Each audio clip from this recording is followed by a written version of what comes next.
ഓം സായിറാം. എല്ലാവർക്കും നമസ്കാരം. നെടുമ്പാശ്ശേരി വിമാനത്താവളത്തിന് തെക്ക് ഭാഗത്ത് എടനാട് ഗ്രാമത്തിലെ അമ്പലംകുളങ്ങര ഭഗവതി ക്ഷേത്രം. ഭദ്രകാളിയാണ് ഇവിടുത്തെ പ്രധാന പ്രതിഷ്ഠ. വളരെ കൗതുകമുണർത്തുന്ന ഒരു വഴിപാട് ഇവിടെയുണ്ട്. നമ്മുടെ നിത്യോപയോഗ സാധനങ്ങൾ എന്തെങ്കിലും മറന്നു പോവുകയോ കാണാതാവുകയോ ചെയ്താൽ അത് കണ്ടെടുക്കാൻ വേണ്ടി നടത്തുന്ന വഴിപാടാണിത്. ക്ഷേത്രത്തിന് സമീപത്തായാണ് പ്രസിദ്ധമായ പാലേലി മനയുള്ളത്. ക്ഷേത്രത്തെയും മനയെയും നമുക്ക് പരിചയപ്പെടാം. വിളിച്ചാൽ വിളിപ്പുറത്തെത്തുന്ന അമ്പലക്കുളങ്ങര ഭഗവതി. തികച്ചും ഗ്രാമീണാന്തരീക്ഷത്തിലാണ് ഈ ക്ഷേത്രം സ്ഥിതി ചെയ്യുന്നത്. ഇവിടെ ഭാഗവത സപ്താഹം പതിവില്ലായിരുന്നു.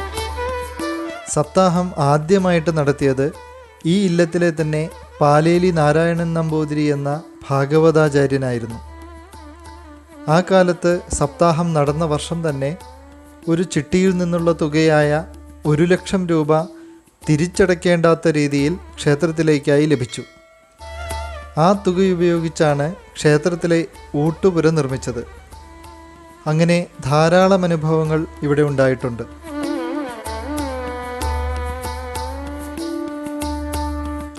എതിർപ്പ്, കൊട്ടിഞ്ചിരി എന്നിവയാണ് ഇവിടുത്തെ പ്രധാന വഴിപാടുകൾ.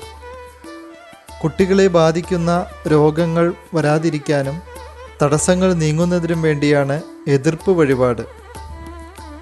കാടാമ്പുഴയിലെ മുട്ടറുക്കലിനോട് ഉപമിക്കാവുന്ന വഴിപാടാണിത്. അതുപോലെ തന്നെ കളഞ്ഞുപോയ സാധനങ്ങൾ കിട്ടുന്നതിനു വേണ്ടിയാണ് കൊട്ടിഞ്ചിരി. 7 അല്ലെങ്കിൽ 9 പ്ലാവില കോടി കുത്തി അതിൽ എണ്ണത്തിരി വെച്ച് പ്രാർത്ഥിക്കുക. പോയ സാധനം തിരികെ കിട്ടും. ഈ 2 വഴിപാടിനുമായി ധാരാളം ഭക്തരാണ് ഇവിടേക്കെത്തുന്നത്. ഇതാണ് പാലേലി മന. മനയിലെ ശ്രീ പാലേലി മോഹനൻ നമ്പൂതിരി 40 വർഷമായി അമ്പലക്കുളങ്ങര ക്ഷേത്രത്തിൽ പൂജാതി കാര്യങ്ങൾ നിർവഹിച്ചു പോരുന്നു. ഇദ്ദേഹം ഒരു കവിയും ചെമ്പട്ടുടുത്തുകെട്ടി എന്നു തുടങ്ങുന്ന പ്രസിദ്ധമായ സോപാന സംഗീതത്തിൻ്റെ രചയിതാവുമാണ്.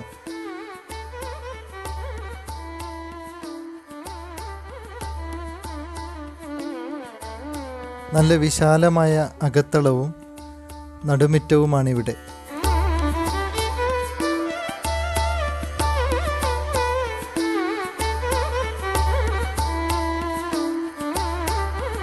നാലുകെട്ടിൽ പതിക്കുന്ന മഴക്കാഴ്ച. ഇത് നമ്മെ പഴമയിലേക്ക് കൂട്ടിക്കൊണ്ടുപോകുന്നു.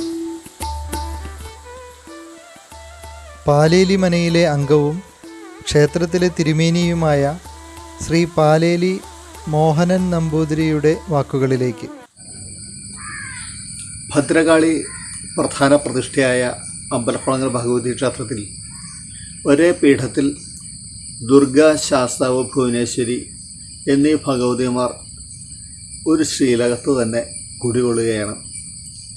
ഇവിടെ ഭദ്രകാളി പ്രധാനമാണെങ്കിലും ഗുരുതി പുഷ്പാഞ്ജലി, അതുപോലെ ഗുരുതി തർപ്പണം, മുടിയേറ്റം തുടങ്ങിയ കലകളൊന്നും പതിവില്ല. ക്ഷേത്രത്തിലെ തന്ത്രാവകാശം വേഴപ്പറമ്പ് മനയിലുള്ളവർക്കാണ്. മണ്ഡലക്കാലത്ത് മാത്രമേ 2 നേരവും പൂജയുള്ളൂ. സാധാരണ ദിവസങ്ങളിൽ 1 നേരം മാത്രമേ ഇവിടെ പൂജ പതിവുള്ളൂ. എടനാട് പാലേലി മനയിലേക്കാണ് ഈ ക്ഷേത്രത്തിന് ഊരാണാവകാശം. ഇവർ തന്നെയാണ് ഇവിടെ പൂജാതി കർമ്മങ്ങൾ നിർവഹിക്കുന്നത്. താലപ്പൊലി ആണ് പ്രധാന ആട്ട വിശേഷം.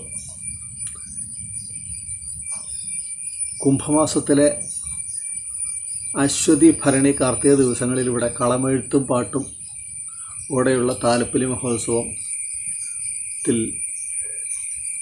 ഭരണി നാളിൽ ആണ് തന്ത്രി പൂജ നിർവഹിക്കുന്നതും കാർത്തിക നാളിലാണ് താലപ്പൊലി ആഘോഷവും.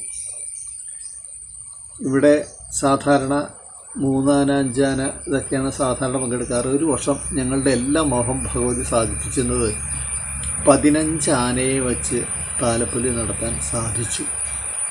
ഈ കുഗ്രാമത്തിൽ കർഷകർ മാത്രം നിറഞ്ഞു നിൽക്കുന്ന ഈ ഭാഗത്ത് ഒരു 15 ആനയൊക്കെ വന്ന് പോയിട്ട് ഞങ്ങളുടെ വലിയൊരു ഭാഗ്യം തന്നെയായിരുന്നു.